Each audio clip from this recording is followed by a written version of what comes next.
Hello everyone and welcome back to week 7 of my Letterboxd diary. I honestly don't have much to say for an intro this time. We don't have a theme, these are just some movies I plan to watch, but we probably will have a theme next week. I don't know if that will be the continuation of the Miyagi's Screamatic universe or something else entirely right now, but watch out for that one. Anyways, without further ado, let's start with our first movie. Here takes a great cinematography concept and merges it with some of the most dull and uninteresting stories you can watch. I usually don't like to make comments like this, but this time I feel like I have to, you know? The cinematography was genuinely one of the coolest and the most unique one I've seen in a long time. The camera is stable and only looks at one specific angle. Yet through this angle, the film covers multiple different stories taking place in various time periods. They actually did a great world building even though the movie takes place in a very linear environment. We see an angle with Neanderthal people, one with an inventor and his wife, another with a boring-ass family and some more. And unfortunately, that boring-ass family story has the longest runtime of the movie. Seriously, there are actually stories with semi-cool concepts in this film, but Tom Hanks and Robin Wright had to star in the least interesting one, I guess. Like, I would honestly have much more fun if the whole movie was about the inventor guy and his wife. They seem like a very cool and fun couple. While the story might not deliver, Here absolutely shines on a technical level. Aside from the innovative cinematography, aging and de-aging effects in the movie was really well made. And it might be one of the most realistic looking ones I've seen in the recent memory. Seeing Tom Hanks as young Tom Hanks didn't feel Uncanny Valley-ish at all. It is actually shocking that this movie didn't receive any major award nominations for their technical achievements. I haven't been to a film school, but I feel like this movie is going to be studied in lectures in the future because of its cinematographic originality. Anyway, if you are not a technique watcher, then I don't think you should be bothered with this film. This was the realest and also the funniest murder mystery movie I watched since Knives Out. And weirdly enough, after a point, murders don't even feel like the main problem these characters are dealing with. Their relationships and their true feelings for one another actually turns out to be the thing that carries this movie. Honestly, some of the interactions and how the characters react to certain stuff were incredibly authentic and made me think that I might well have reacted the same way. The pacing is high energy throughout, constantly pushing you to figure out who the killer is, but at the same time, it does a great job of keeping you in the dark. The way it balances tension and humor is honestly impressive. The film utilizes its limited cast in their fullest potential. Every character shines for a certain time and their dynamic with each other was very entertaining. Especially Rachel Sennot's character was so much fun to watch. She was definitely my favorite. But I will say all the actors either does an okay or a great job. Because this movie is a murder mystery, it unfortunately makes it a lot harder to talk about it without spoiling it. But I highly recommend this movie. I didn't think I will like it this much, but now I know I'll definitely be rewatching it in the future.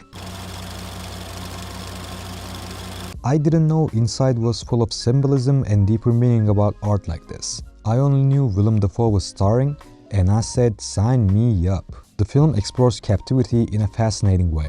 Not just the physical entrapment inside a luxurious penthouse, but also the metaphorical imprisonment within art itself. This is not an analysis video or anything, just my initial takes about the movie. But if you like to see an analysis video about Inside, I highly recommend Lucas Blue's take on the film. In a short runtime, he perfectly explains the film's hidden layers. Shout out to Lucas. So anyway, let's go back to my lower IQ takes. At this point, Willem Dafoe's brilliance doesn't even surprise me anymore. It's just what I expect from him every single time. And he always delivers. He really got that dog in him.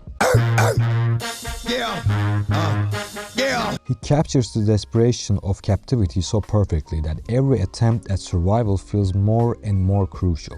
The film makes great use of its limited elements, portraying resourcefulness and psychological decay in a painfully realistic way. But unfortunately, because I dived in this movie blindly and wasn't in the mood for something that pushes me to think, I wasn't really feeling the vibes. While I appreciate the parts of it, I can't say I truly enjoyed the experience. For some, the amount of symbolism and small details can get annoying. I usually enjoy movies like this, but like I said, I wasn't in the mood for it. That being said, if you're an artist looking for inspiration, this movie is definitely worth a watch.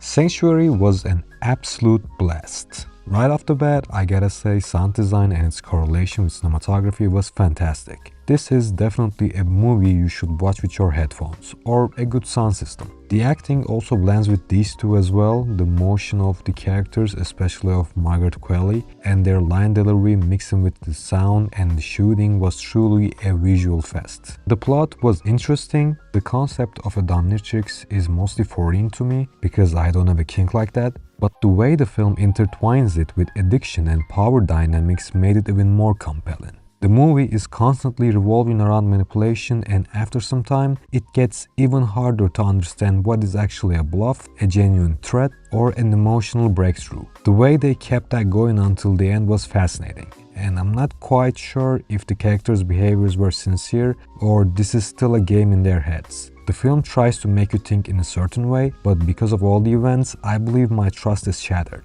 I'm a sucker for movies that take place in a single location and find creative ways to build tension within that limitation. Sanctuary does this masterfully, using its confined setting to enhance the intensity rather than restrict it. The dynamic between Margaret Qualley and Christopher Abbott was really cool too. Their interactions throughout the film bounced around between funny, intense, and intimate, and somehow they made a perfect balance. It seems like this film flew completely under the radar, and I will say it is indeed underrated. I think at least now we kind of know the acting range of Margaret Qualley thanks to her recent projects like The Substance, but I will say her role in Sanctuary might be one of her best performances. She is definitely one of the brightest actors of this new generation and one of my favorites. Around the end, the switch up on the narrative kind of bore me though, I'm not gonna lie, but nonetheless it was an impressive and gripping movie.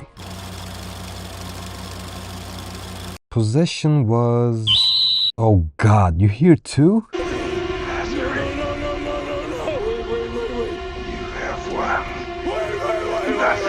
Okay, whatever. So as I was saying, Possession was... Honestly, I don't have any clue what Possession actually was. At its core, it is a story about infidelity and separation, but it also has a satanic underplot. It might be extraterrestrial too, I genuinely don't know. It feels like a fever dream. Lately, I have a problem with movies like this. I love movies with deeper meanings and subtext, but movies like Possession, no. When a movie tries to deliver those things without actually giving anything concrete, well, that's just not gonna work for me, brother. I can't stand it.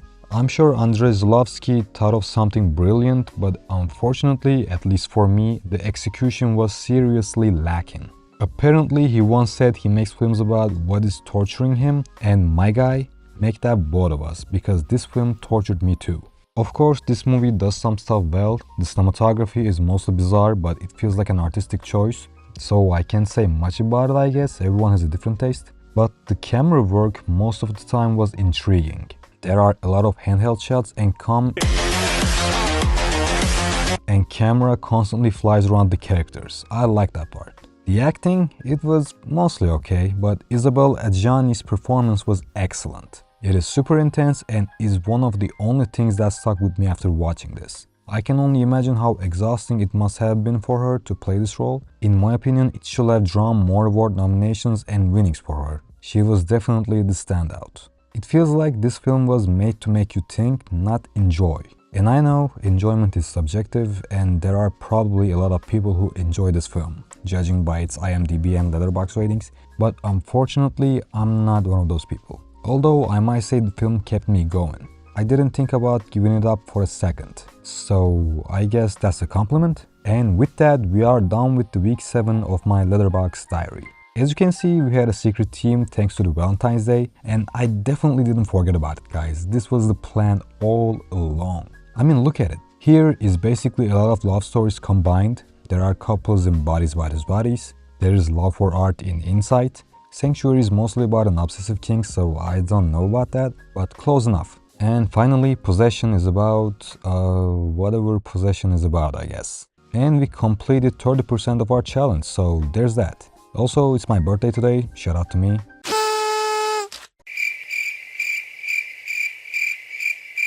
Anyways, thank you so much for sticking until the end. If you liked the video, please press the like button, and subscribing to the channel is always much appreciated. I'll see you next week. Bye.